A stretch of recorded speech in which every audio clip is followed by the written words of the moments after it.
السلام علیکم ورحمۃ اللہ وبرکاتہ۔ بسم اللہ الرحمن الرحیم۔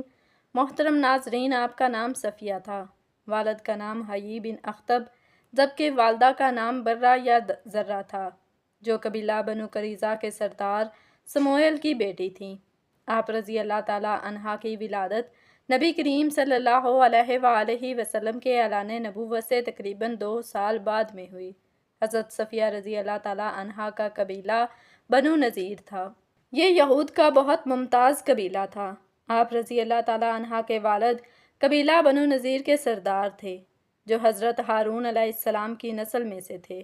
اولاد نبی اور قبیلہ کے سردار ہونے کی وجہ سے آپ کو معاشرے میں عزت و احترام کی نگاہ سے دیکھا جاتا تھا۔ والدہ کی طرف سے بھی آپ رضی اللہ تعالیٰ عنہا کے خون میں سرداری کے اوصاف پائے جاتے تھے۔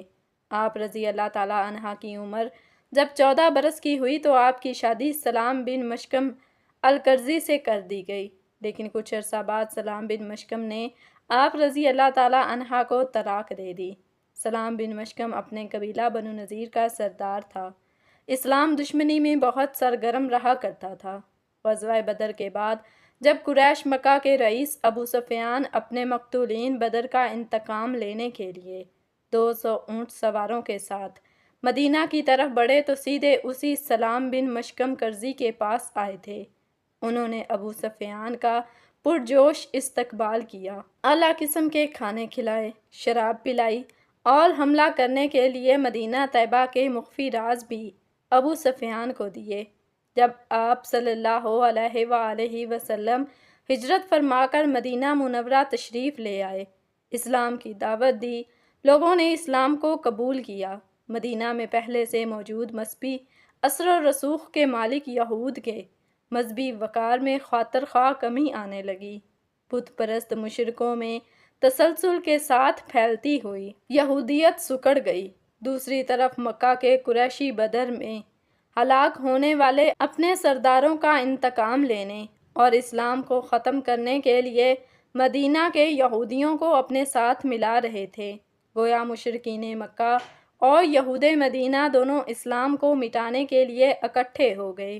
سیدہ صفیہ رضی اللہ تعالیٰ عنہا کے قبیلے بنو نذیر نے ایک بار سازش کر کے آپ صلی اللہ علیہ وسلم کو پتھر گرا کر قتل کرنا چاہا، لیکن آپ صلی اللہ علیہ وآلہ وسلم کو اللہ تعالیٰ نے اس سازش کی اطلاع دے دی۔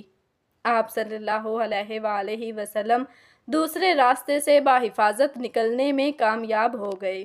دوسری بار قریش مکہ کے کہنے پر بنو نذیر نے آپ صلی اللہ علیہ وآلہ وسلم کو قتل کرنا چاہا، اور چال یہ چلی کہ آپ صلی اللہ علیہ وسلم کو پیغام بھیجا کہ آپ 3 آدمی لے کر ہمارے پاس تشریف لائیں، ہم بھی 3 علماء کو ساتھ لے کر آتے ہیں، آپ اسلام سمجھائیں، اگر ہمارے علماء نے آپ کی دعوت کو تسلیم کر لیا تو ہم بھی ایمان لے آئیں گے۔ آپ صلی اللہ علیہ وسلم نے اسے منظور فرمایا۔ راستے میں آپ صلی اللہ علیہ وسلم کو معلوم ہوا کہ یہ لوگ تلواریں باندھ کر آپ کو قتل کرنے کے درپے ہیں۔ تب آپ صلی اللہ علیہ وسلم نے ان کا محاصرہ کیا۔ کئی دن تک یہ محاصرہ جاری رہا۔ لشکر اسلام نے ان کی معاشی قوت کی استحصال کے لیے ان کے باغات تک جلا دیے۔ جب یہ ہر طرف سے بے بس ہو گئے تو انہوں نے صلح کی درخواست کی۔ بالآخر بنو نذیر کو مدینہ سے جلا وطنی اختیار کرنے مجبور کر دیا۔ وہ اس شرط کے ساتھ راضی ہوئے کہ جس قدر مال و اسباب اونٹوں پر لے جا سکیں لے جانے دیں، تو ہم مدینہ سے نکل جائیں گے۔ چنانچہ جلا وطنی پر مجبور ہونے والوں میں سیدہ صفیہ رضی اللہ تعالیٰ عنہ کے والد حیی بن اخطب اور سلام بن ابی الحقیق کنانہ بن ربیع کے علاوہ چند دیگر لوگ بھی بنو نذیر سے خیبر کی طرف چلے گئے۔ وہاں لوگوں نے ان کا اس قدر احترام کیا کہ خیبر کا سردار تسلیم کر لیا۔ خیبر پہنچ کر آپ رضی اللہ تعالیٰ عنہ کے والد نے آپ کا نکاح کنانہ بن ابی الحقیق سے کر دیا۔ کنانہ خیبر کے سردار ابو رافع کا بھتیجا تھا اور خود بھی خیبر کے قلعہ القموس کا حاکم تھا۔ آپ رضی اللہ تعالیٰ عنہ کے والد حیی بن اخطب جب خیبر آئے تو یہاں اسلام کے خلاف فیصلہ کن معرکہ لڑنے کی تیاریاں شروع کیں۔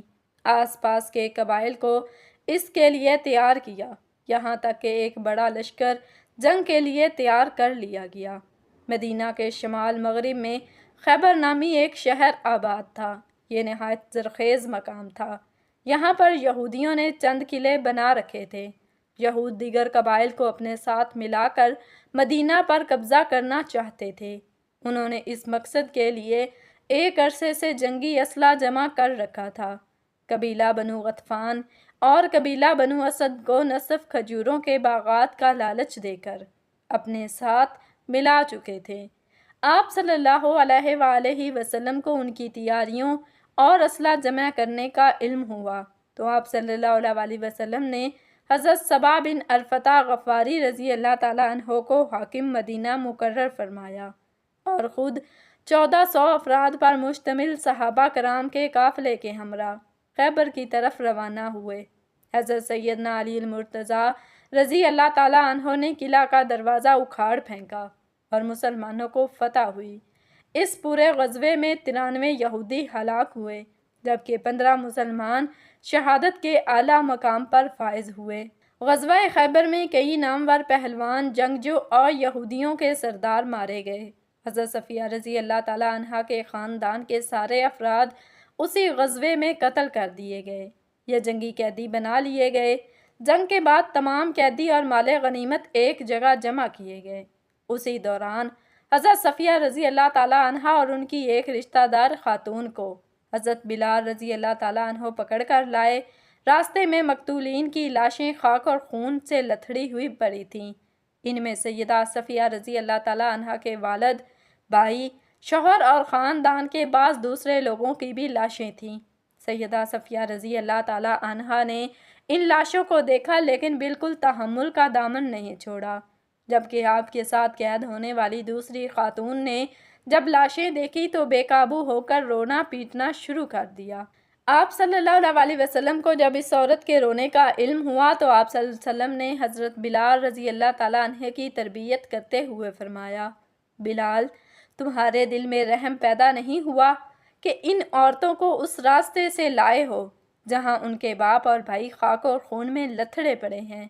حضرت صفیہ رضی اللہ تعالیٰ عنہ قیدیوں کے پاس بیٹھ گئیں۔ جب مال غنیمت تقسیم ہونے لگا تو حضرت دیا کلبی رضی اللہ تعالیٰ عنہ نے حضرت صفیہ رضی اللہ تعالیٰ عنہ کو اپنے لیے پسند فرمایا۔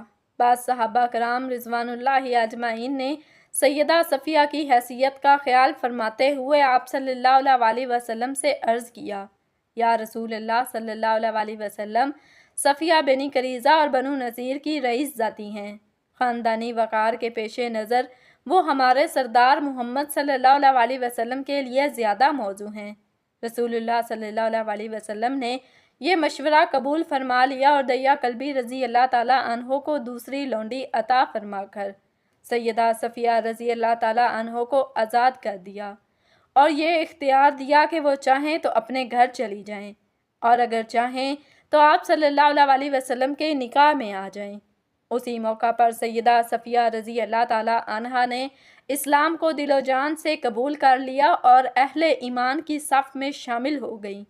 ابراہیم بن جعفر اپنے والد سے روایت کرتے ہیں، وہ کہتے ہیں جب صفیہ رضی اللہ تعالیٰ عنہ نبی صلی اللہ علیہ وسلم میرے سخت ترین یہودی دشمنوں میں سے رہے یہاں تک کہ اللہ نے انہیں ہلاک کر دیا، پھر اللہ کے رسول صلی اللہ علیہ وسلم نے ان سے ارشاد فرمایا، فیصلہ تمہارے ہاتھ میں ہے، اگر تم اسلام قبول کر لو تو میں تمہیں اپنے پاس ہی روک لوں گا، اور اگر تم یہودیت پر برقرار رہنا چاہو تو ایسا ہے کہ میں تمہیں آزاد کر دیتا ہوں، تم اپنی قوم کے پاس چلی جاؤ۔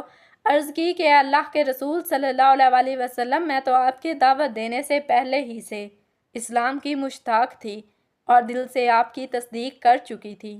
جب میں یہاں آئی ہوں تب بھی مجھے یہودیت میں کوئی رغبت نہیں تھی، اور اب تو نہ ان میں کوئی میرا باپ ہے نہ بھائی، آپ نے مجھے کفر و اسلام کے درمیان اختیار دیا ہے، تو میرا فیصلہ یہ ہے کہ اللہ اور اس کے رسول مجھے آزادی اور اپنی قوم میں لوٹنے سے زیادہ عزیز ہیں۔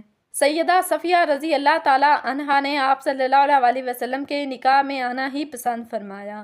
خیبر سے واپسی پر جب آپ سید الرحا کے مقام پر پہنچے تو سیدہ صفیہ رضی اللہ تعالیٰ عنہا حیض سے پاک ہوئیں۔